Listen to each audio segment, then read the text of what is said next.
In this video, I want to give you just a quick introduction to the idea of concavity and how it relates to derivatives. Now, the videos that I've posted for the rest of the lesson give you a pretty good idea of what concavity means, but there's one important idea that they're missing, and I wanted to point that out here. I'll also mention that some of the videos, they say all kinds of things like concavity or concativity. Ignore all that. The word is concavity. So, what you'll see in the videos, they basically explain that whenever a function has this shape here on the left, we say that it is concave up. And whenever a function has this shape on the right, we say it is concave down.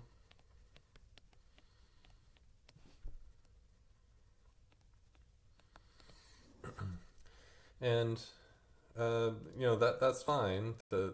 That's true. And how this relates to derivatives, I'll explain. But I also need to point out that there's more to the picture than what's seen here. All right, so we'll get to that. But first, let's just make sure we understand, or make sure we can see how this relates to derivatives. This shape on the left, if I think about my tangent lines, starting over here on the far left, I have a large negative slope. As I move further to the right, the slope is still negative, but it's not quite as negative as it was before. So in other words, the slope is increasing, because here it was a large negative number, like say -50. But then once you get here, it's still negative, but it's not quite as negative. So now we're down to a small negative number. And eventually, we know that once we reach here, those negative numbers keep getting larger and larger until eventually they're 0. Here, our tangent line would be 0. F prime is 0. And also, since we're talking about slopes of tangent lines, I should say that over here, these negative numbers, I'm talking about the slope, so we're saying that f prime is negative. And then it's 0. And then we have a small positive number for our slope of the tangent line. But then as we keep going, the tangent lines just keep getting steeper and steeper. So over here we have a large positive number for our tangent line, or the slope of our tangent line. All right, so we've got negative slope on the left, positive slope on the right. But the main thing we need to understand, and how this relates to concavity, is that not just that the slope is positive or negative, but that the slope is increasing as we move left to right. So f prime is increasing. I start with a large negative number, and then as I move from left to right, that slope is getting bigger and bigger. It's getting closer and closer to being a positive number until eventually it's a 0, and then we have positive slopes, and then we get bigger and bigger positive slopes. So as you move left to right, the derivative is increasing. If the derivative of this function is increasing, then the derivative of the derivative, any increasing function, its derivative must be positive. So f double prime must be positive. So a function will have this concave up shape whenever f double prime is positive. On the right, we have a similar idea for the concave down shape, just the opposite though. Here, f prime is decreasing. As we move left to right, we start with a large positive slope. Large positive slope.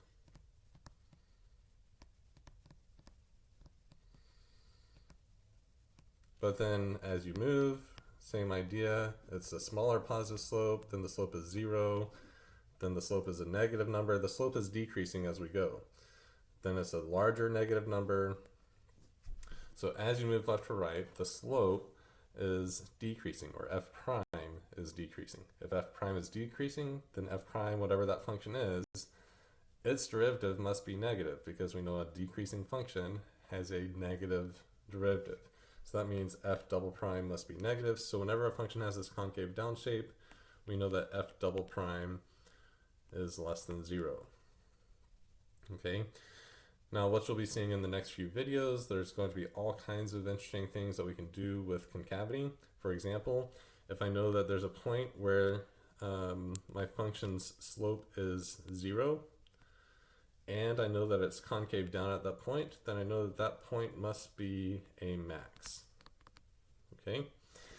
And similarly, if there's a point where my function's derivative is 0 and it's concave up, in other words, the second derivative is positive, then that combination of information, f prime being 0 but f double prime being positive, that tells me that I have a min.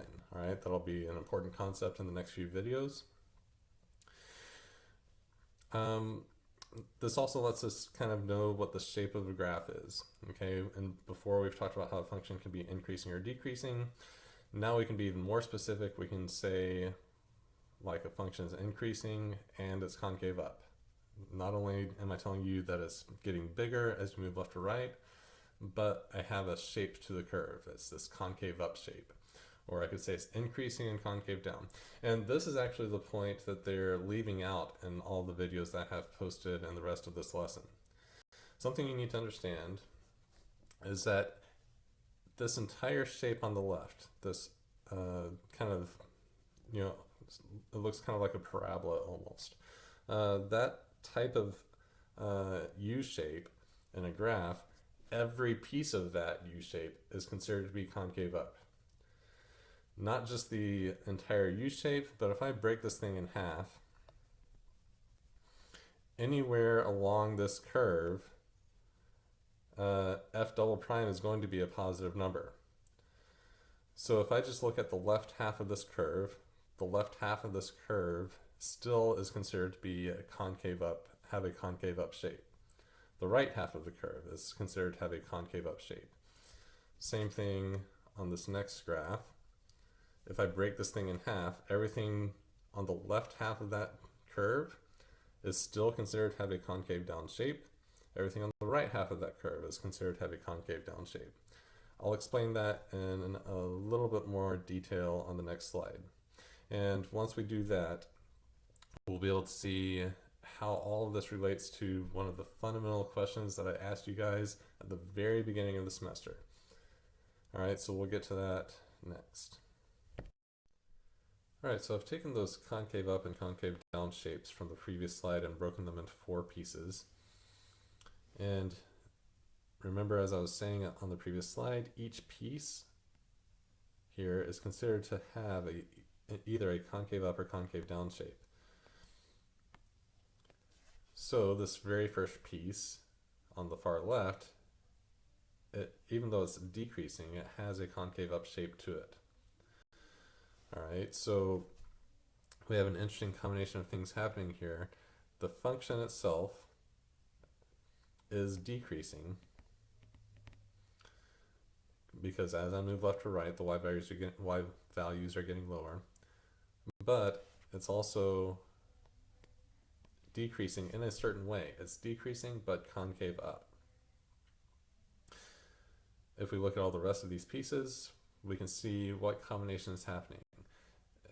Each piece is either increasing or decreasing, and each piece is either concave up or concave down.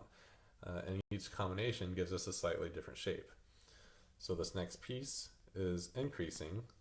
The function itself is increasing because as you move left to right, the y values are getting higher, and it still has a concave up shape.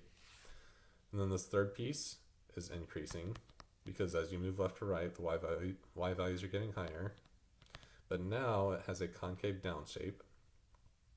And then this last piece is decreasing. As you move left to right, the y values are getting lower and lower, and it has this concave down shape. So we've got 2 combinations of things to consider: increasing, decreasing, concave up, concave down, and these 4 pieces show you what each possible combination can look like.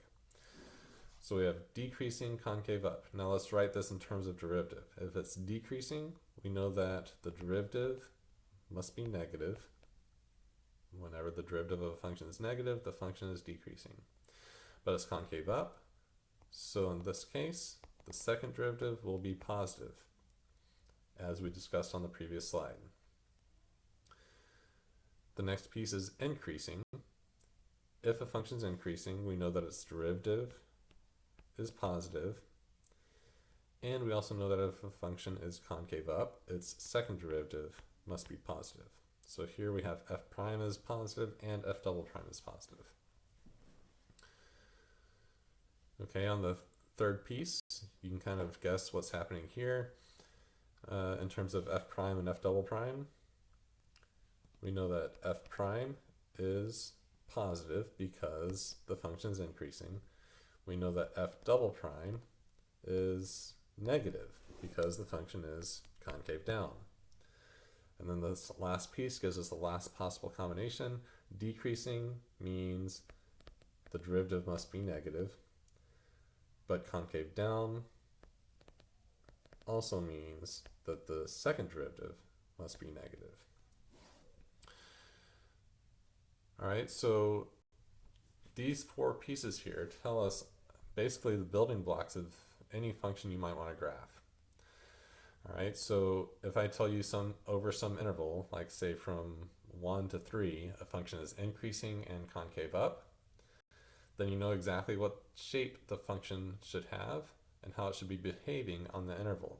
Over that interval, if it's increasing and concave up, the graph should have this shape to it.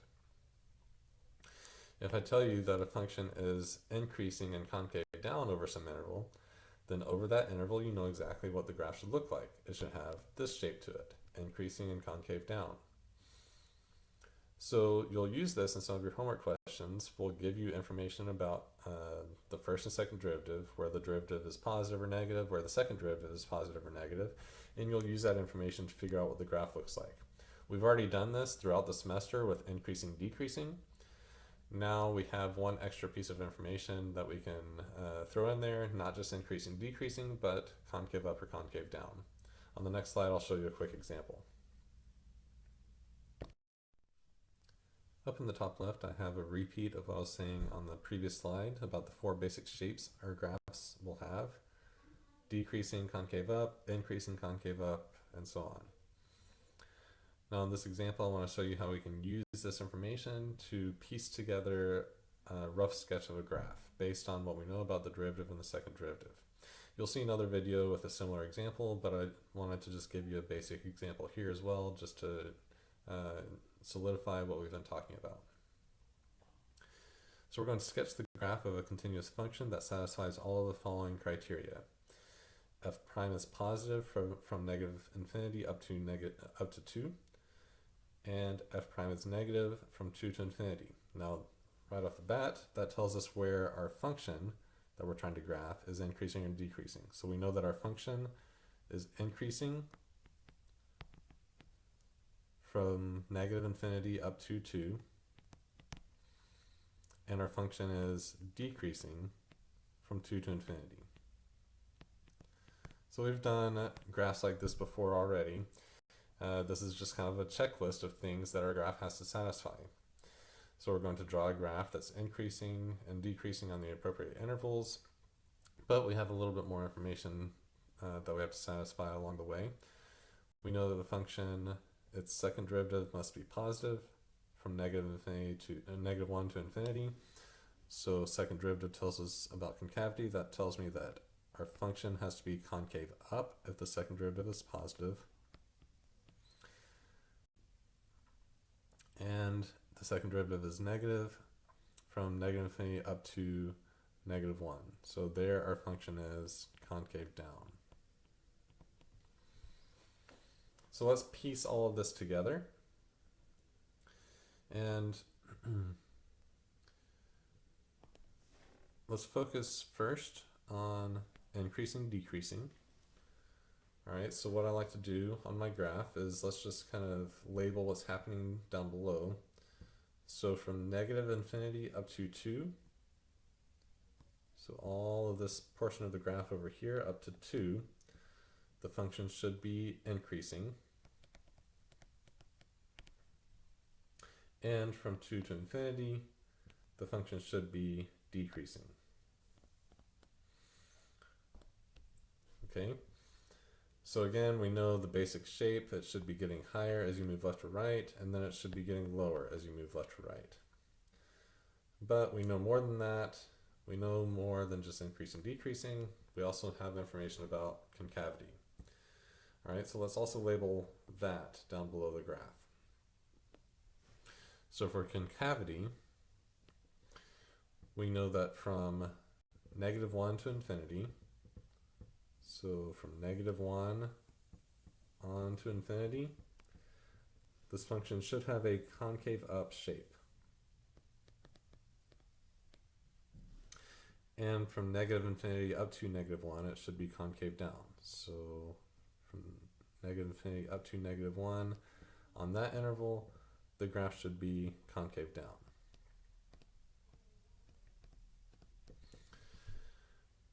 All right, so now that we kind of have an idea of what's going on, we have really, let's see, 1, 2, 3 different portions of this graph that we need to focus on. All right, so the 3 portions that we have to focus on are the 3 different combinations of things that are going on with this function. We have everything to the left of -1. On this portion of the graph over here, we have a function that's increasing and concave down. Between -1 and 2, in this middle portion of the graph, we have a function that's increasing and concave up. And then on our last portion of the graph, we have a function that's concave. It's still concave up, but now it's decreasing. So in each portion of this graph, we need to have the correct combination, and the combination that we have tells us which shape up here we should be using. Okay, so let's look at each combination and think about what this graph could look like. Now notice I didn't put a y-axis on this graph. That's because we weren't given any information about y values. If I had told you something like f of 2 is 5, then you'd have to put in a y-axis so you can have a specific point on your graph to satisfy that criteria. But here we don't need a y-axis. Let's just sketch these pieces. So our very first piece, let's look at the combination that we have going on. We have a function that is increasing and concave down first. Okay, so look back up at the top left, increasing and concave down. Which one of those shapes should we have on this interval? It's this increasing concave down shape. So I want to draw a function that has that shape on this first interval. It's increasing concave down, so it needs to look something like this. Okay, so I just took this shape for increasing and concave down and copied it onto my graph. Now, what you may want to do here is pause the video and see if you can fill in those other 2 pieces of this graph. This middle piece, again, is going to be increasing and concave up. And then finally at the end is going to be still concave up, but now decreasing. All right, so in your notes, try this on your own, pause the video, finish this graph, and notice an important criteria or thing that this graph has to satisfy is it has to be continuous. All right, so pause the video here and see if you can finish this graph. Okay, so let's see if you're able to do it right. Increasing and concave up. Now which one of these 4 pieces should I have here? Increasing and concave up is exactly what we have here. So I'm going to, in this portion of the graph, draw something that looks like that. Increasing and concave up can look something like this.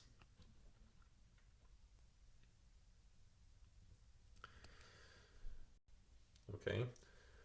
And then our last portion, it should be decreasing, but still concave up. Okay, so now looking at my four options, decreasing and concave up, where do I see that? I see that right here. Decreasing, the first derivative is positive and negative, but concave up, the second derivative is positive. Decreasing, concave up, so it has to have this shape on the far left, so I'm just going to draw a piece that looks just like that. Decreasing and concave up. So here's our function f of x that satisfies all of the given criteria. It's continuous, it's increasing on the appropriate intervals, and decreasing on the appropriate interval, concave up and down on the appropriate intervals. All right, so one last thing I want to show you guys, and then you can move on to the other videos in this lesson. So if you think back to the very beginning of the semester, I asked you this question, and really we didn't have a good way of answering. I said, which one of these two graphs is the correct graph of y equals x squared? You already know what the answer is, it's the one on the left, but the question is, how do you know? And we talked through it, and you guys came up with some ideas, like you could plot some points and maybe get a rough idea of the shape of the graph.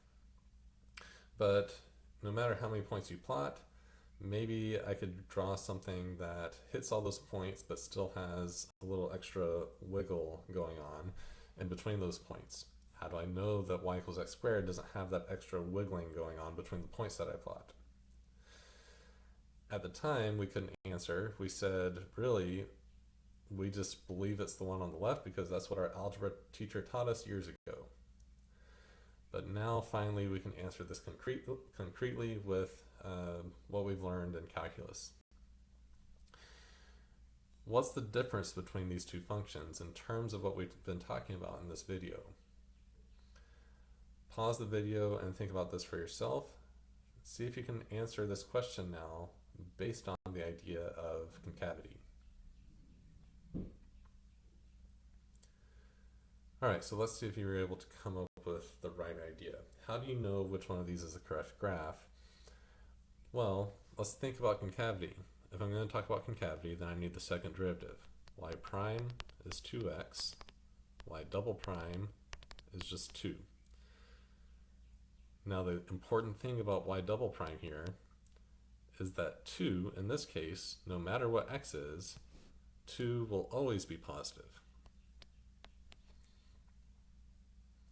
So what does that mean about concavity? That means that y equals x squared should always be concave up. This function that we're graphing is always concave up. Now this graph on the left, we could use the derivative to figure out that it's decreasing and then increasing. But this graph on the right is also decreasing and then increasing. That doesn't really help us. But now concavity, the graph on the left is always concave up, right? It's decreasing and concave up, and then it's increasing and concave up, but it's always concave up.